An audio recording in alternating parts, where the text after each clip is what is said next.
Wisconsin Governor Scott Walker officially enters the 2016 race, and he's already leading the pack in the latest poll in Iowa.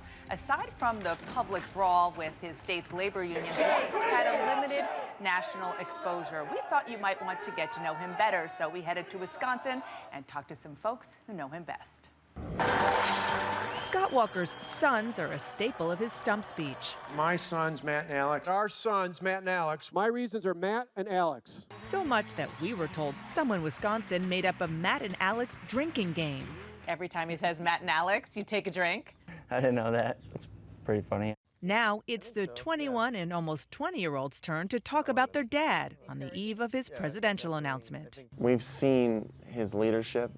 We've seen that he can get things done. What Walker did as governor in 2011 shot him to national prominence, trying to cut state spending by curbing collective bargaining and breaking state unions. It made him a hero to the right and the devil to the left.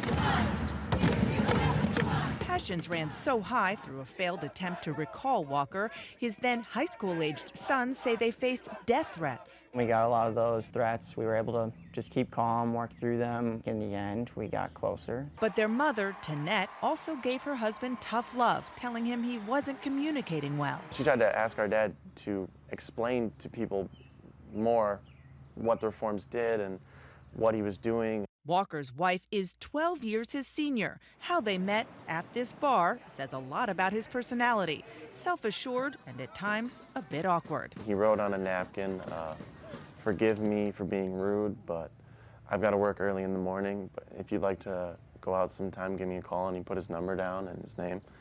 And he slipped through the napkin on the way out. The Walkers are close, but even they disagree on some politics. Matt and Alex support same-sex marriage and complained to their mother when their dad called last month's Supreme Court decision legalizing it a grave mistake. She said to you all, when you complained, go talk to your father about it. Did you? Yeah, we talked to him. Like any family, we had disagreements. He just explained his position, and that was it. Matt and I aren't necessarily changing his stances on any issues. Did you try? No, we respect his opinion on things. Walker's intense political ambition began as a teenager.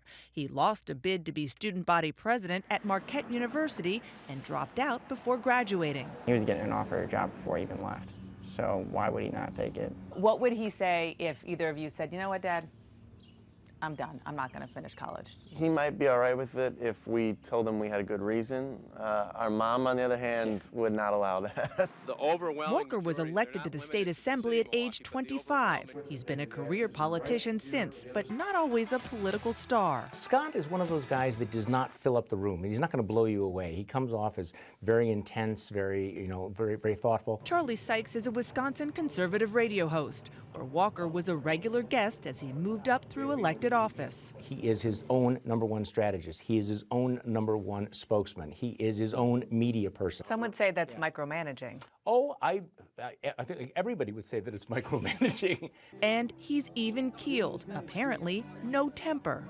Rebecca Kleefisch is Walker's lieutenant governor. Have you ever seen that at all? Nope. Not even during those intense recall moments.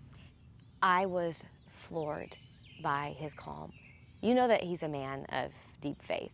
Walker is a preacher's son. Faith guides him spiritually and helps politically with Christian conservative voters he needs, especially in Iowa. We don't go into meetings and quote scripture. I think that's what a lot of people assume of evangelicals, right? But you can see how he cares deeply. Before Kleefisch ran for office, she was a reporter who covered Walker. When we're in a public meeting versus when the door is closed, same guy.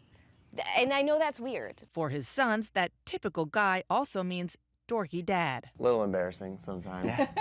He likes to sing karaoke, definitely, and embarrass Matt and I.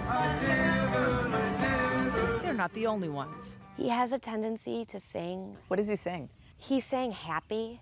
How'd that go? Politics is really good for him.